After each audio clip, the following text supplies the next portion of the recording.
Good afternoon. Welcome to another disjointed version of Diatribes from the voice of doom. Now here's your disappointed and disgruntled host, voice of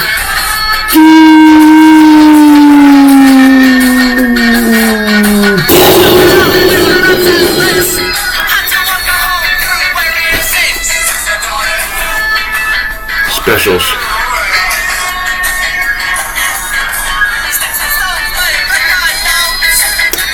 We'll leave that there.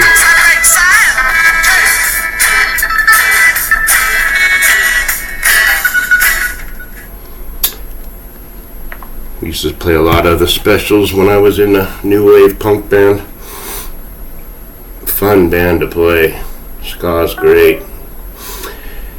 But I played that song off the top of my head just as an ironical device, the dawning of a new era. It is a new era. We are starting season 7 for Diatribes. How long it goes on depends on if I stay interested. But I wanted to start it now because the election was yesterday, which means the first day of the rest of our lives is today. And it also snowed yesterday. Snowed rather heavily. And as I said, I was going to go to the polls early, and I got up bright and early and got down there by around 10 a.m., thinking that I would beat the early crowd and get ahead of the lunch crowd. Just so happened I got there at probably the peak of when the line was the longest, and it was snowing, and I decided to not plan ahead and wore some loafers with holes in the bottom of the shoe and kind of froze my feet. But the line moved, and as long as I'm moving, I'm happy, I'm fine. As long as I'm moving. I hate stopping in traffic and you see that you're not going anywhere in lines. As long as there's motion, I don't mind standing or waiting. But we will talk about the results of that last fiasco. And I will say right now that if you've watched my Diatribes, pretty much since the beginning, but especially in the last 2 or 3 months, you would realize that I am a better pundit than anyone you will see on any news program, so-called news. Although maybe Mitch Turtleface McConnell may have called it best when he said that the House will probably fall to the Goppers and the Senate is up for grabs. Now that's exactly where it's at right now. And a lot of things happened yesterday that disgruntled me, dismayed me, and disappointed me. How so many people in what used to be the United States can vote for incompetent people with bad ideas just because they have a certain letter next to their name. It's going to be the destruction of us all by doing that. I told you at the very first Diatribe, which you'll see in my playlist on the best of, that tribes are one of the main reasons this country is going to go down the tubes. Well, it has been already, but it will flush into the pipage.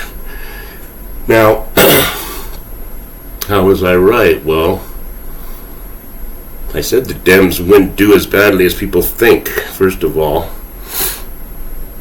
I said a lot of things, and I don't even remember. I want to talk about what's happening now. I think we've learned a few lessons, and I think we can see what's happened in the past. Ever since the 70s, when I was in middle school and high school, they have done their best to institutionalize stupidity.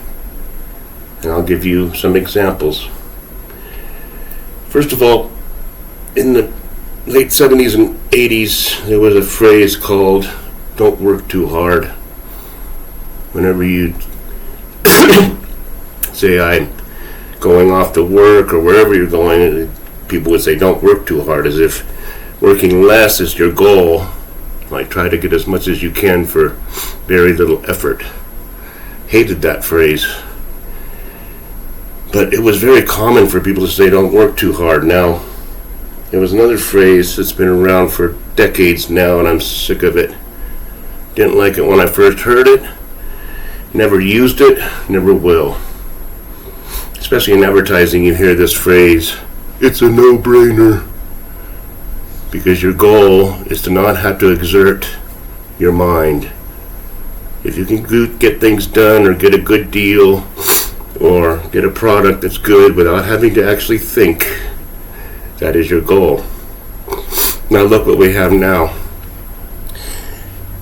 The Senate is up for grabs mainly because Pennsylvania turned D. And they did it by voting in a mentally challenged person, just to be fair, just to be equitable. And the more I watch Feder, the more I realize he is one of the best representatives of what used to be the United States that we could possibly hope for. If you look at Fetterman, you're looking at us. Make of that what you will. Not going to put him down because he has an ailment. Okay. If you saw Fetterman's acceptance speech, he was literally speechless. Never seen anything like it before. He didn't know what to say. He was overwhelmed. His mind was on overload. He couldn't process what was happening. The crowd had to goad him on and give him cues on what to say, and then he had to bring in his family from the sidelines so they could kind of coach him. And I noticed they made a great point of making the family look real, real working class people with their sweatshirts and everything else on. They didn't have ties and coats, nicely combed hair. They just looked like a regular family that just got back from the beach or wherever, an outing, hiking. Which is fine. I got nothing against that. I like it, but I don't think it's in our best interest to vote in people that are mentally challenged.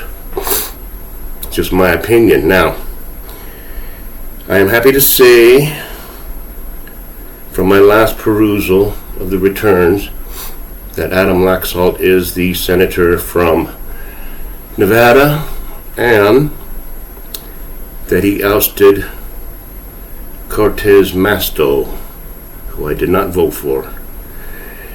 And I looked at the map of the demographic, political, geopolitical map of Nevada, and we are 2 states cut exactly in half. Totally blue on the bottom and totally red on top. No little pockets, nothing. Just 2 separate entities. And I didn't go into the weeds, but it looked like Reno might be in the red because although it is the biggest little city in the world, I think a majority of the people living there are coppers. So the whole area of northern Nevada is red as a beet. But I was happy to vote for Laxalt because while Pennsylvania turned one way, Nevada turned another. So I feel like I had a hand in that. So you can thank me for whatever happens later. Now what's going to happen? Okay. Couldn't be better for the D's. Life is beautiful. Oh, they lost the house. Well, we don't even know that yet, but let's just say they did. Now they have a whipping boy for every problem that's happened. You watch what happens. If anything good happens, it'll be Petri Dish's credit of his great statesmanship, his acumen in solving problems. If anything bad happens, it's those damn copper House of Representatives. That's what happened. They keep vetoing they override his vetoes, or they do whatever. Don't fund what Petri dish wants to fund. It's all their fault. They got their whipping boy. And from what I see, it looks like the Senate may still be 50-50, or maybe even go more toward the D's, in which case they can take credit in the Senate for everything good that happens. So they got it great. They got it beautiful. Talk to people, I love checks and balances. Yeah, it's great. I mean, it could be great, but we ruined that concept. It's just who blames who, and who takes credit, and how the media portrays everything. Now, we'll talk about the media a bit.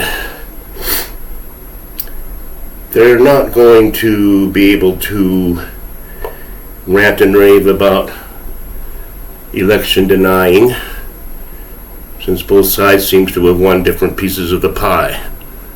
So you can't just deny one election and then ignore others.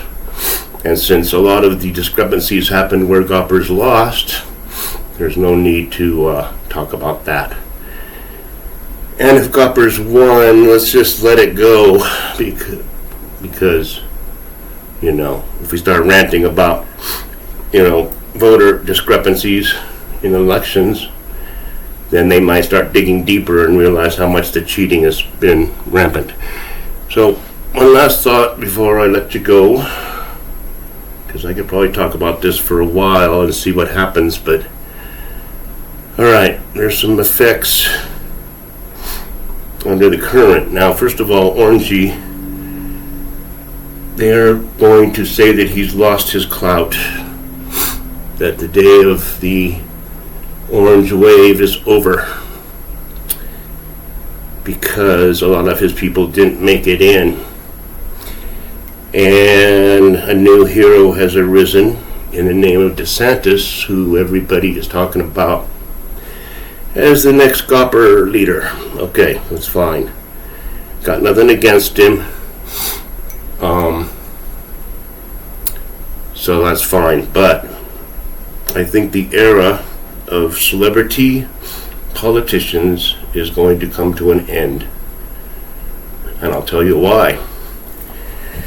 Dr. Oz was clearly more sentient, clearly more lucid, clearly more intelligent than his opponent. And yet he lost somehow. He lost because they said he was an interloper, he was a celebrity with many mansions. Okay, in my house there are many mansions. I don't know. But Herschel Walker. Now, this is going to be a runoff, and it could decide the fate of mankind, or humankind, or they kind. But that's lucky it's a runoff, but he should have just won outright. But he's a celebrity. Not really the background to be a senator. But now it's obvious that you just can't walk in off the stage and say, I'm going to be on this other stage. It's obvious. Now, Carrie Lake, alright. I'll put her in a celebrity category that's very capable, that should have won handily against some idiot opponent who was not making any sense about anything. On a border town where a border state that's being overrun, should have been an easy romp, and yet I guess she lost. Celebrity status, or is it the media that just couldn't stand the thought of somebody that knew the inside in that governor seat? I think it's a bit of everything. I think she should have won. But that goes back to the idiot block. It goes back to the institutionalized stupidity which has been engendered into the populace of what used to be the United States. So, it's going to be an interesting few months. We're going to have a transition period into, I don't know what, a blame game, blame-a-thon, mud wrestling between two big, weight challenged guys, sweaty in a mud pit. But I've run out of imagery. I've run out of metaphors. Just off the top of my head, what I had to say about the election, and it's a perfect time to stop. We will talk more of this later. I think I did a pretty good job. And have a good one. Bye.